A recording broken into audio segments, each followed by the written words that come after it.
Hop, assalomu alaykum hammaga. Bugun sizlar bilan shu dizaynni ko'chirishni, ya'ni kopiya qilishni o'rganamiz. O'zi nimaga bunaqa ishlar qilish kerak? Ya'ni dizaynlarni xuddi shunaqa qilib, ya'ni birga bir qilib kopiya qilish kerak, ko'chirish kerak. Boshlang'ich dizaynerlar odatda g'oya topishga yoki umuman Photoshop deylik yoki boshqa instrumentli toollar bilan ishlashda qiynaladi.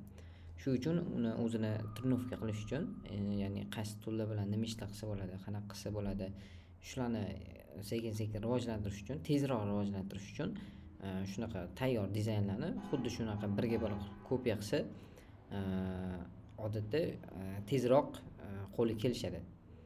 Shu uchun shunaqa o'quvchilarga shunaqa vazifa berilgan. Endi o'sha vazifani qanaqa tartibda o'zi bajarish kerak, ketma-ketlik o'zi qanaqa bo'lishi kerak degan savolga shu videoda javob berib ketamiz. Bundan oldingi videoda boshqa dizaynni kopiya qilib ko'rsatilgan edi, qanaqa ketma-ketlikda. Endi sal murakkabroq variantdagisini qanaqa qilishni ko'rib chiqamiz.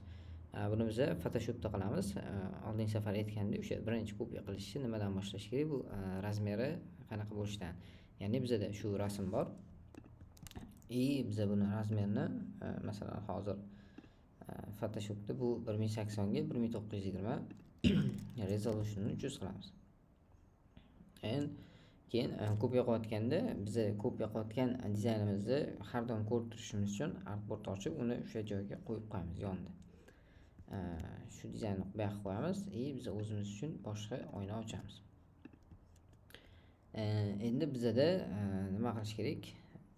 Qanaqa elementlardan, nimalardan tashkil topgan o'zi dizayn. Ko'rsanglar background umumiy orqasida bitta to'rtburchak ramka bor, qizil, uning ichida mana kabani rasmi. Bu yoqda yana chiziqli ramkasi, logosi, keyin asosiy matnlar. Bu dizaynda info beradigan shu uchun matnlar ko'p, matnlar tartibli joylashga qaralgan. Shu uchun xuddi shuni kopiya qilganda biz nima o'rganamiz desa, bu yerda matnlarni qanaqa tartiblash kerak, so'zlarni qanaqa tartiblash kerak.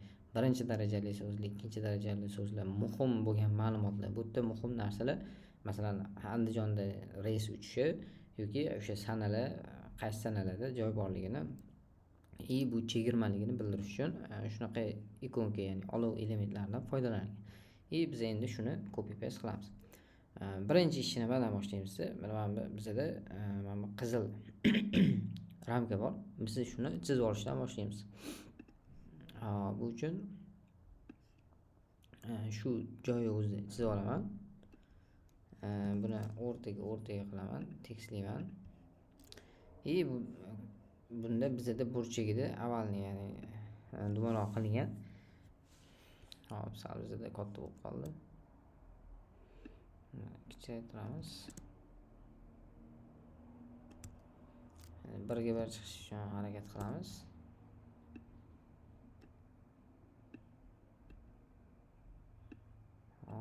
Hozir bizada bu 53.4 50 beramiz. Yoki 45 40. Okey, 40 edi. Bu yoqqa qo'yamiz.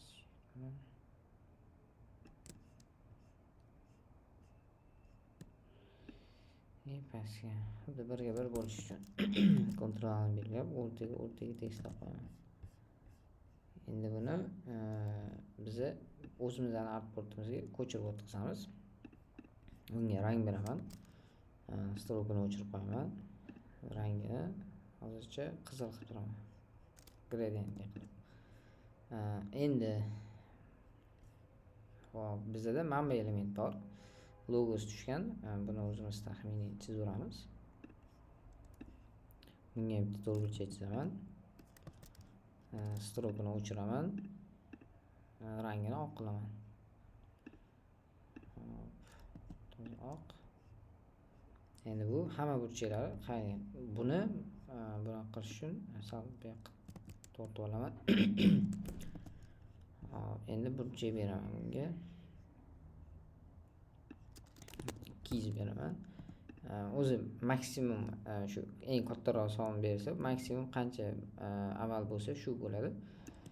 Endi buni sal ko'tarib qo'yaman. Hop, bizada bu tayyor. Endi mana bu chetida strokani chiza olishim kerak. Chetini strokani chiza olish uchun xuddi shu eng oson usullardan yokida biza buni masalan Ctrl C Ctrl V qilamiz. Ctrl Z Ctrl C qilaman, Ctrl Shift V qilaman.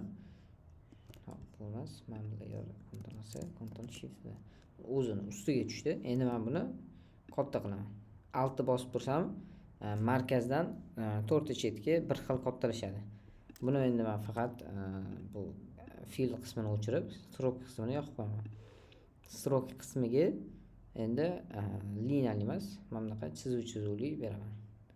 Buni endi 2 piksel qilaman. Hop, bir xilroq bo'ldimi?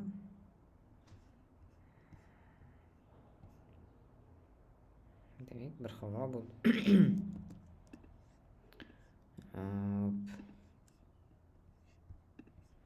Buni sal mana qizil to'rtburchakdan to'rtta chetdan bir xil qolish uchun sal buni tepa pastidan kichraytiraman.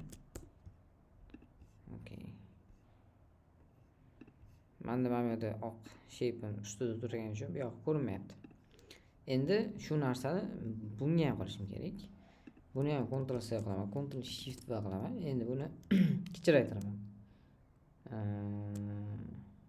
Altni bosib turib kichraytirsam, to'rtta chetdan bir xil kichrayadi. Buni ham fill qismini o'chirib, xohlasa fill qismi tursa ham bo'ladi.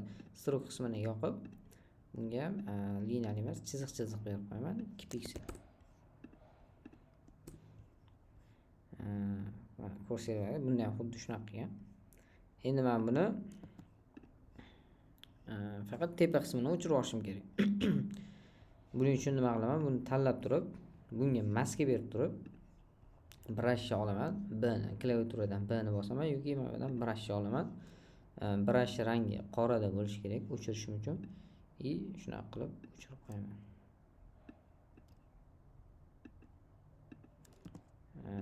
Bu dizaynda ham xuddi shunaqa qilgan.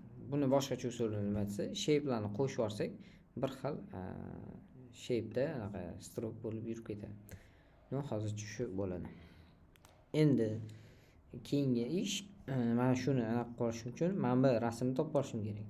Bu uchun xohlasam men masalan Google ga yoki Yandexga Kaba Sketch deb yozsam ham chiqishi kerak. Ya'ni mana bunaqa chizilgan variant, qora черный belida chizilgan variant. Bu ham realistik rasm emas. Xuddi shuni topishim sal qiyinroq bo'lishi mumkin. Shunga o'xshagan narsa masalan mana buni olsak bo'ladi. Menda PNG bo'lish shart emas bu. Prosta menga черный belli bo'lsa o'zi yetadi shuni. Xo'p, buni olaman. Men bu shakl, ya'ni menda qizil shakl ustiga qo'yaman, joylashtiraman va buni shu qizilga biriktirishim kerak. Buni bosib turib create clipping mask shu yerdamidi? Mana create clipping mask qilsam bo'ladi. Yokida altni bosib turib ikkita layer orasiga olib borsam mana bunaqa chizuv, ya'ni strelka chiqadi. Strelkani o'sha bosganimda bu mana shu ramkaning ichida bo'ladi, ya'ni ramkaning ichida yuradi. Faqat buni bilish uchun hozir men bitta solid color tashlab olishim kerak. Hop, solid color tashlaymiz. Okay. Buni eng tagiga o'tkazaman. Mana ko'rayotgan bo'lsanglar, agar men buni alt olib tashlasam, bu mana qizil ramkadan ham tashqariga chiqyapti. Endi men buni qizilga biriktirib qo'ysam, shu qizilli chegarasida tashqariga chiqmaydi. Endi men bunga xuddi shunaqa effektni chiqishini qilishim kerak. Ya'ni orqa fon hozir qizilligi bilinishi kerak. Bu uchun nima qilaman? Men buni color mode bor. Ya'ni mana bunda normal turadi odatda. Shuni o'zgartiraman. Boshqasiga, masalan, multiplayer qilish mumkin yoki mana shunaqa qilaman. Endi men faqat mana buni rangini sal to'qroq qilishim kerak. Hop. Gradient turgani yaxshi, chiroyli chiqyapti. Yoki bunaqa qilib 2 marta bosaman. Buni bu yoqqa to'qroq qilaman. Hop. Ok. okey. Bu yoqni ham to'g'riroq qilaman.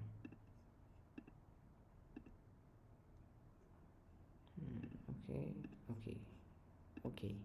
Endi men buni opacitysini, ya'ni mana shu kabi rasmning opacitysini sal tushirib qo'yaman. 40 50. Hop, yaxshi. Menda background tayyor, faqat men buni o'chirib qo'yaman. Mana bir xil chiqdi. Hop, logoni oxiriga qo'yib yuboramiz. Endi menga matnni yozishim kerak. Hop, Andijon. Buni hammasini kattada o'zim yozishim mumkin yoki manbadan men bu belgilab qo'ysam, tekstni propertiesdan hamma harflarni o'zi katta qilib qo'yadi. Endi buni katta qilamiz. Altni bosib katta yoki kichkina qiladigan bo'lsanglar, markazdan teng darajada katta kichkina qiladi. Okey, bosaman. Menda bu shrift yo'q, shuning uchun menda o'zimda bor va shunga o'xshash shriftdan foydalanaman. Sal yana katta qilaman. Bu nima shrift menda? SF Pro turibdi yoki Creato Display qilaman.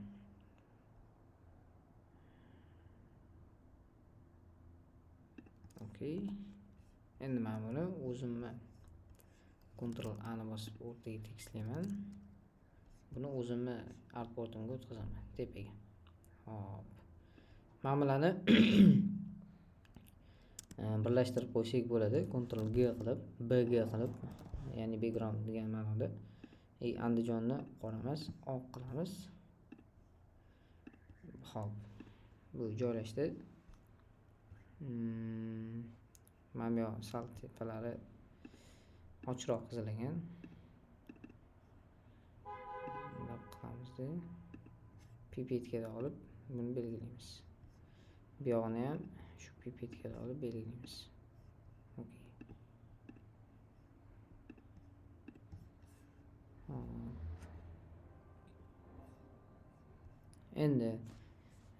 Endi bir chekkadan o'sha Andijon, buni pastida mana bu matn bor. Hop. Bu matn uchun men bu shape chizib olaman.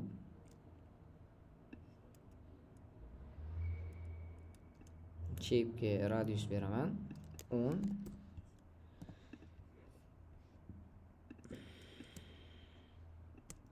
Buni rangini hop rangi berish uchun buni tanlab olaman. Okey. Chet sal adashmasam qora. Okey, stroke beraman. Stroke bor. Stroke'ga rang berishim kerak. Gradientli oq tarafiga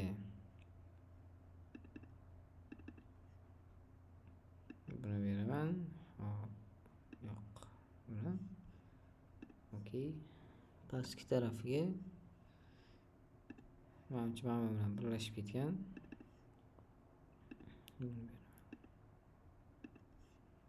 Okey. Endi buni joylashtiraman-da. Shu o'zini joyiga Ctrl A o'rtaga tekstlayman. Turdi. Pastga.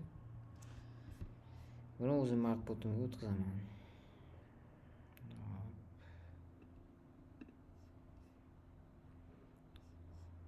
Endi standart tariflar uchun yozganman. Hop.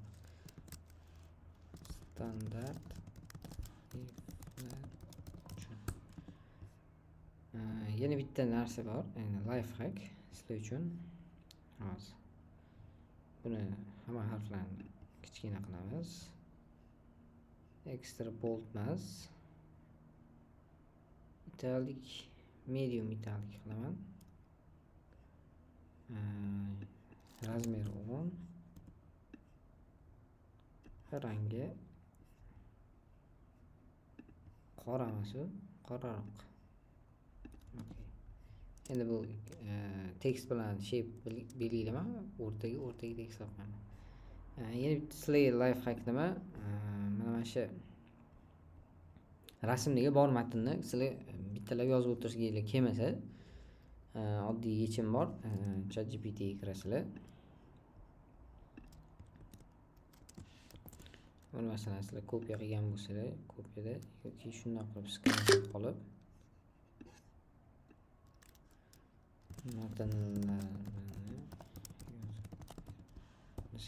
matnlarni yozib beradi. Keyin ishlar shu yerdan o'zingizlar copy paste qilib o'rasizlar. Xo'p, mana bu yerdan Yuki'da yana bitta usuli bor. Yandexga kirib shuni tashlasanglar. Masalan,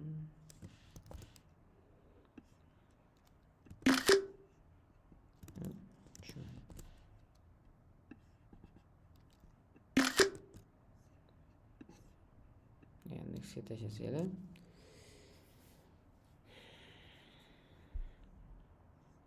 Yandex o'zi matn qilib beradi. Mana. Hammasi. ChatGPT ham mana. ChatGPT tartibliroq matn qilib beradi. Yandex ketma-ket nimani ko'rsa shuni matn qilib beradi sizlarga. Xo'p, endi mana bu liniyalarni chizib olishim kerak. Liniyani xohlasangiz line tool bilan chizsanglar bo'ladi. Xohlasanglar pejda chizib olsanglar bo'ladi.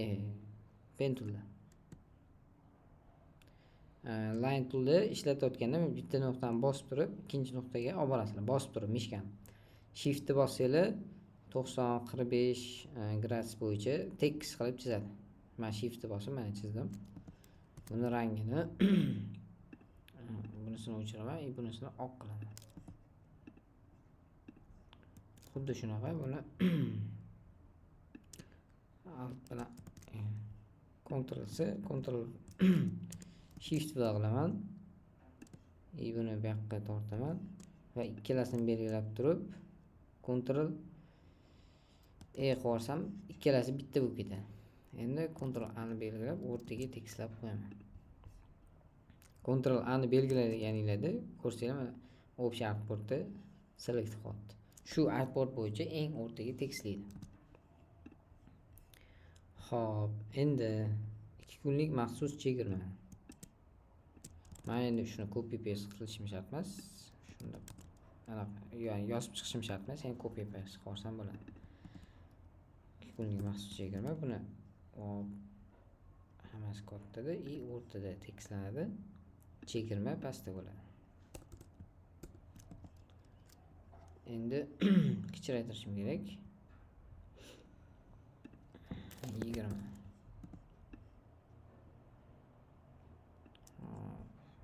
22 versiya ham bo'ladi. Ctrl A o'rtaga tekislaymiz. Ctrl D ni bossanglar, masalan, Ctrl A ni select bo'lib turibdi, Ctrl D deselect, ya'ni select bo'lgan narsani o'chiradi. Xo'p, buni yozamiz. Endi buni rangini belgilab turib, mana button rangini qo'yamiz. Okay. Keyin Ctrl ni bosib Enter bossanglar, mana bunaqa bo'lib turgan holatda chiqadi bu yerda. Ya'ni o'shanda o'zgarmaydi. Endi menga mana bu olov kerak. Olovni o'sha oldingi anaqada ham qidirdik, flat icondan qidirsanglar bo'ladi. File adashmasam. Olov. Shu endi xuddi shuni topishinglar sal qiyinroq bo'lishi mumkin. Shunga o'xshashini topsa bo'ladi.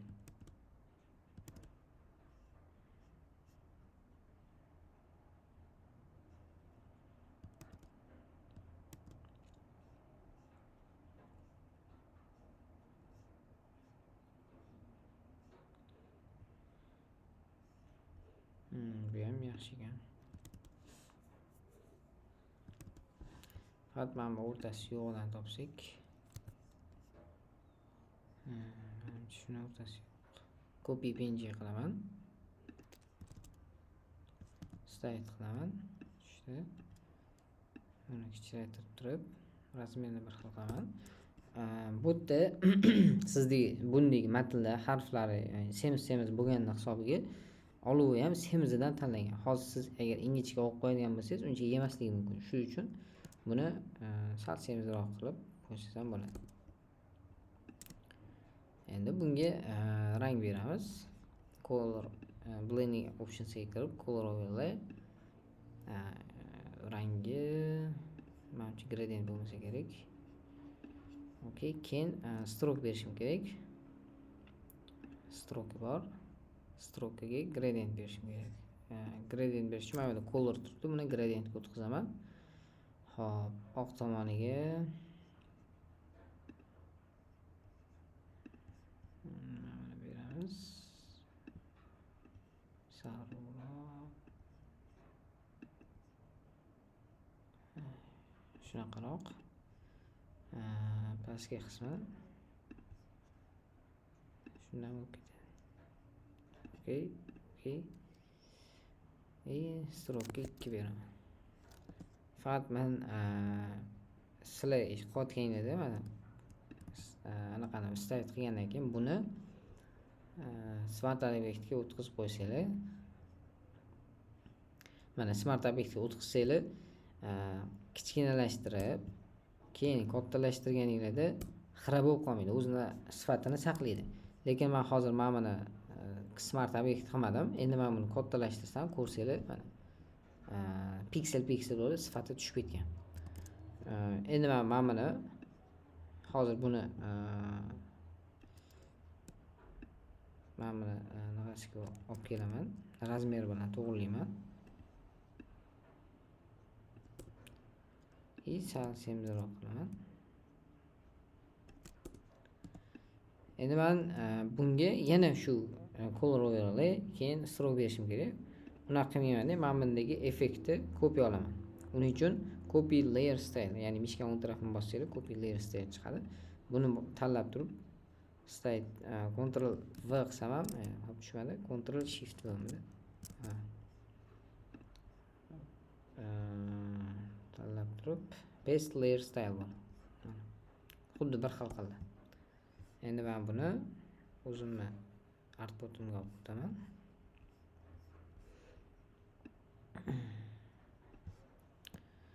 Buni bu yoqqa kopiya qilaman.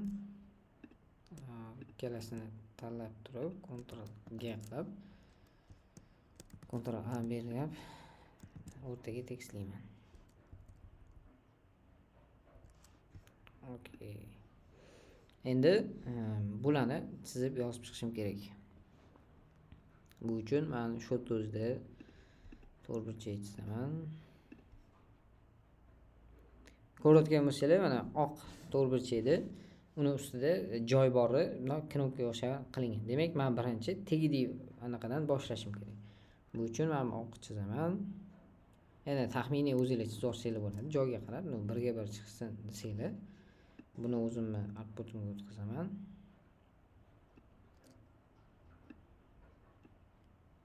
Hop, men bularni Ctrl G qilaman. Chegirma. Hop, bularni o'sha bitta Ctrl. Hop, ancha shart emas. Ctrl G standart masalan. Okey, men buni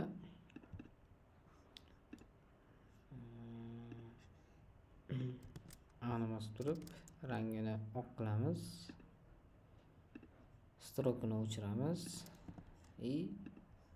To'rtburchakni burchaklariga 20 beraman. Shunda menimcha bir xil bo'ldi. Endi bunga yozib chiqaman. Hop, menda tayyor bor. Kopiya olaman. Text yozaman. Bu menda ekstra bo'lishi shart emas. Standart italik, hop, italik qilaman. Endi buni kattalashtiraman. Ko'rsanglar buni orasi ochuv, xohlasanglar buni alohida qilib chiqsangiz bo'ladi. Xohlasanglar mana bu yoqni o'zida orasini ochib olsanglar bo'ladi.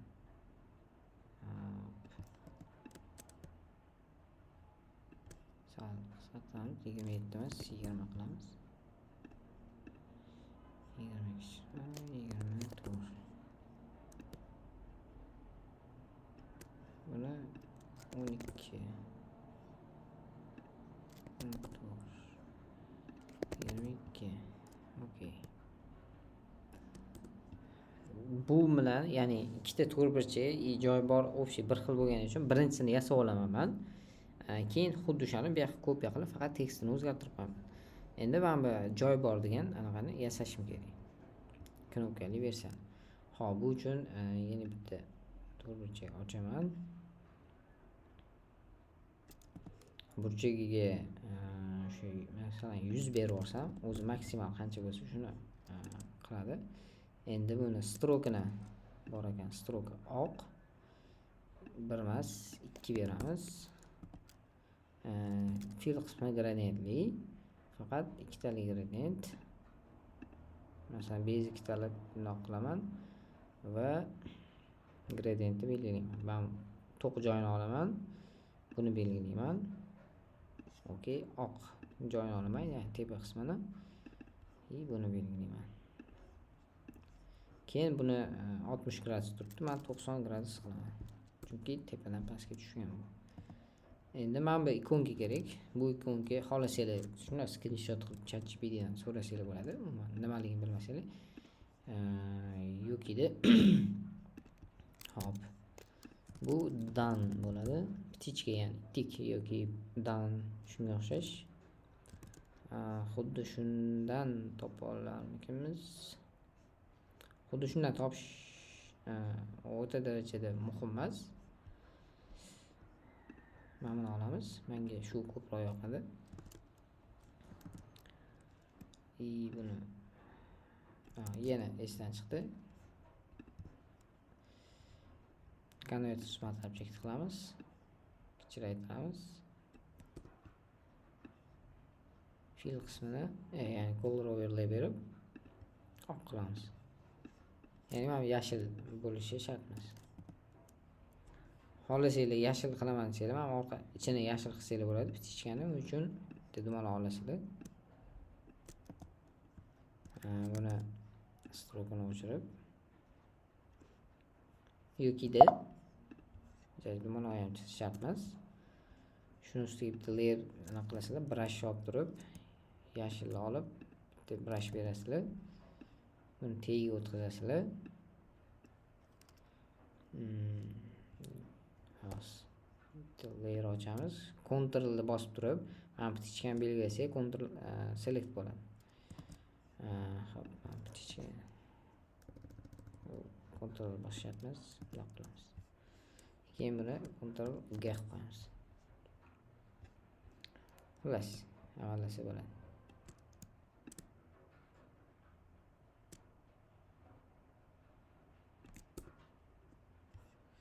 Brush olib turib, yog'ini ham to'ldirib qo'yamiz. Endi joy bor degan matn kerak. Joy bor. Hammasi katta emas, menga kichkina bo'lishi kerak. Rangi yashil emas, oq. Italik o'zimiz italik medium kerak yoki bold. Medium italik 10 piksel beramiz. 12 12. Endi tayyor. Bularning hammasini belgilayman. Ctrl G.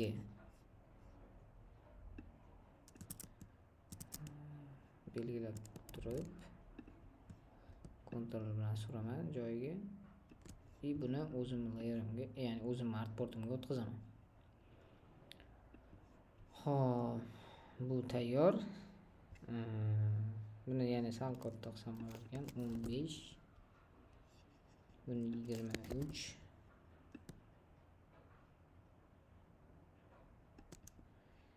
Endi men liniyani chizib olishim kerak.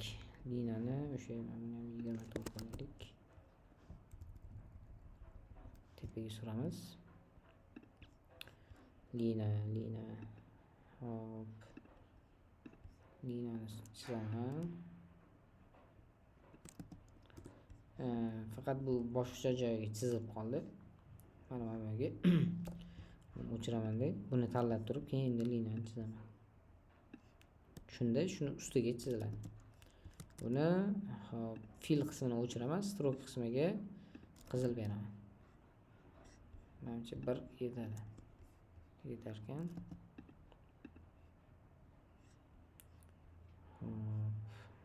Stroke. Buni tanlab turib, o'rtasiga tekislayman. Endi buni sal pastroqga xuddi shu Ctrl C, Ctrl Shift va qilaman.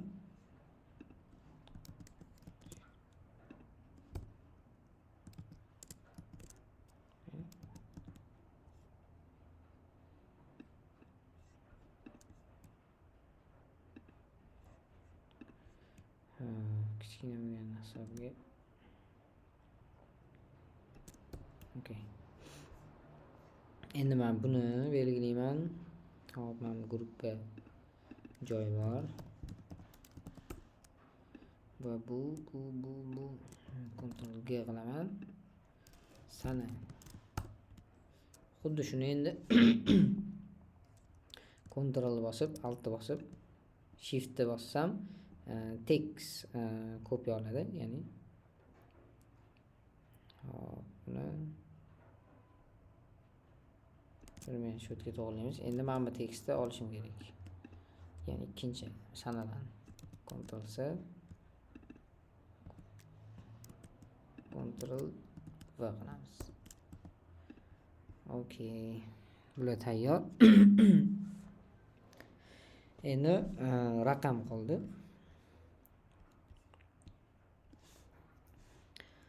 Hop, raqam bu yerda 3 ta shape bor. Bitta ikonka, bitta nomer bor. Shularni chizamiz. Birinchi entegidagi mana bu shape chizaman. Bunga 10 radius beraman. Hop, mana bu shape o'zi bor. Faqat bu shape menda opacity-si примерно 10 li yoki 20 li. Men buni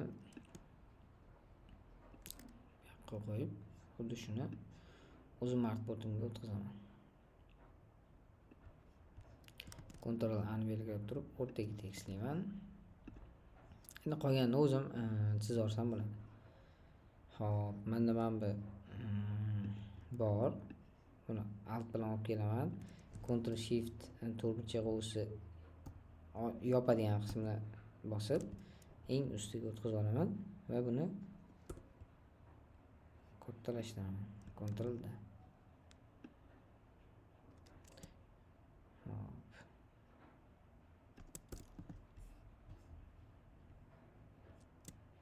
Botga men nomer yozaman. Endi bu yoqda oq ikonka uchun joy ochishim kerak. Buni men bu yoq bilan bir xil qilaman. Buni ham radiusini 10 beraman. Buni kattalashtiraman, cho'zaman. Buni fill qismini oq qilaman.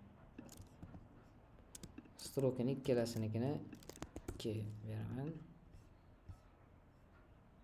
Endi bular o'rtaga turish uchun ikkalasini tanlab o'rtaga tekstlayman. Hop. Endi menda mana bu ikonka kerak. Bu call center ikonkasi. Call center. Hop. Xuddi shu mana ko'rayotgan bo'lsanglar, ko'p dizaynerlar resurslarni bir xil joydan olgan hisobiga mana topsa bo'ladi bunaqa narsalarni. Bunga Canvas Smart Object bunga gradient berishim kerak. Gradient overlay. Hop, rangini to'q tomoni bu to'q qizil, bardo'y. Bu ochiq. Pipetga tavolaman. Okay. Bir xil emas, lekin shunga o'xshash. Endi buni blending optionsda gradient overlayga 180 emas, 90 gradus beraman. Buni qanchasiga bersam? Okay. Kichraytiraman.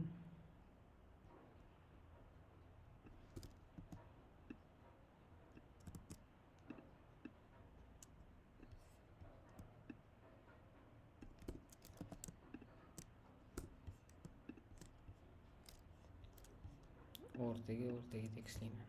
Endi menga nomer kerak. Ctrl C olaman mana shu tekstdan bir xilroq bo'lgani uchun. Endi men nomerni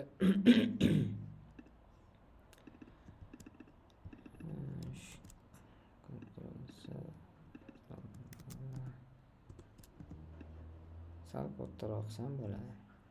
15 emas, 18. To'g'risini tanlab o'rtaga tekislayman. Endi ko'rayotgan bo'lsangiz gradient bu ham, mana bu ham gradient. Demak, bu bilan mana ikonka bilan bu tekst stili bir xil. Men buni stilini kopiya olaman.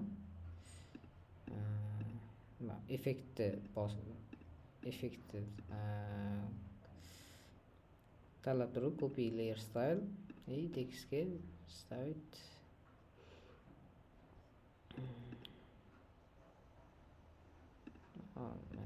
Paste layer style. Okay, bir xil bo'ldi. Buni sal qalinroq qilar ekanman. Italic o'zi emas, medium italic. Okay. Hop, mana bir xil bo'ldi deyarli. Endi men buni chizishim kerak. Buni qanaqa qilaman? Pen toolda chizib olsam bo'ladi. Pen tool olaman.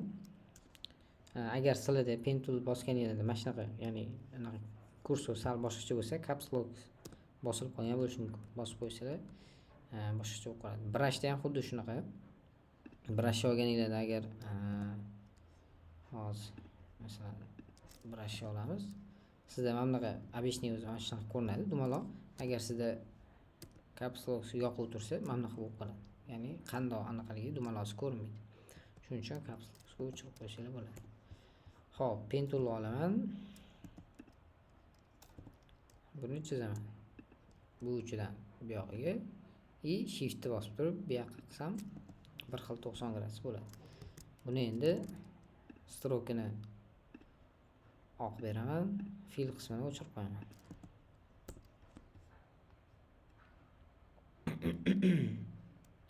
Xuddi shuni bu yoq tarafga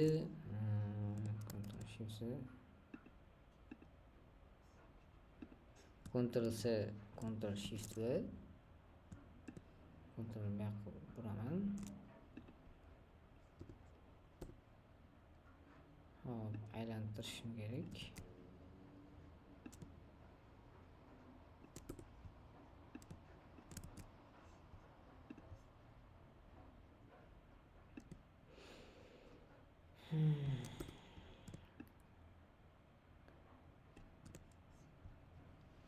Hop, menda sal boshqacharoq chiqib qoldi. Uni boshqacharoq qilib qilish kerak.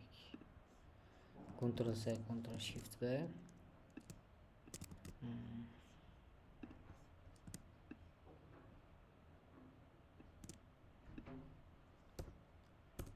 Ctrl T bosib turib, flip horizontal qilsam, keyin hammasiga burib qo'yaman. Ctrl bilan sursanglar suriladi. Chunki mana bu yerda tanlash juda ham qiyin liniyani. Endi buni ikkalasini olib bu yoqqa kopiya qilaman, Ctrl bosib turib, и bularni aylantirib olaman bunaqachasiga. Keyin Ctrl bilan bu yoqqa suraman. Endi общий hammasini bitta layer qilsam, Ctrl hammasini tanlab turib, Ctrl E bitta bo'ladi. Faqat bunaqa yo'qroq qilaman. Bunaqa qilamiz, Ctrl G qilamiz. И buni o'zimni artboardimga o'tkazaman. Hop. Bu yerda mana buni bir xil qilib Ctrl G qilaman, kontakt. Sana buni endi Ctrl A ni bosib o'rtaga tekislab qo'yaman. Ctrl D. Xo'p, bizda tayyor. Mana bu logo qo'shishim kerak. Safo Marva tur sam chiqish kerak. Buni oq variantdagi versiyasi logo desam chiqarmagan.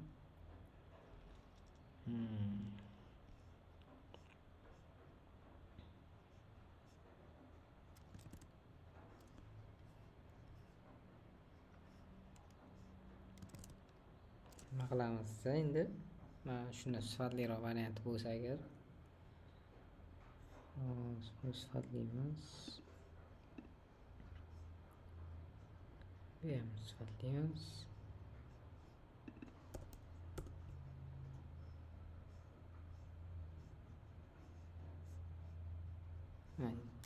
Agar sizlar Yandexdan logo qidirsangiz chiqmasligi mumkin. Googledan qidiramiz. Safo tur kartinga kiramiz. Bular endi ancha sifatliroq bo'lishi kerak.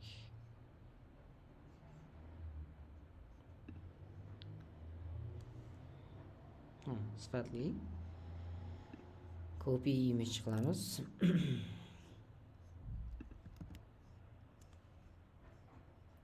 Shuni o'zini qo'yib tursak ham bo'ladi.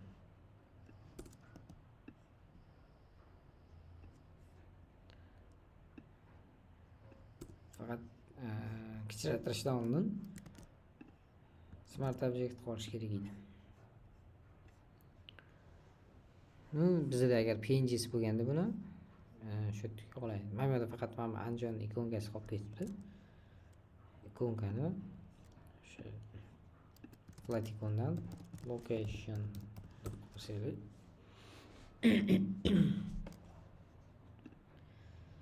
Copy PNG.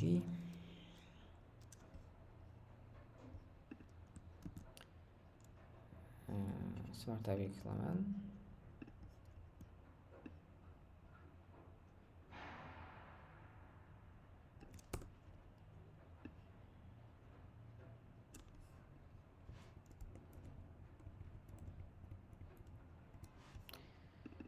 Buni qilib qo'yaman.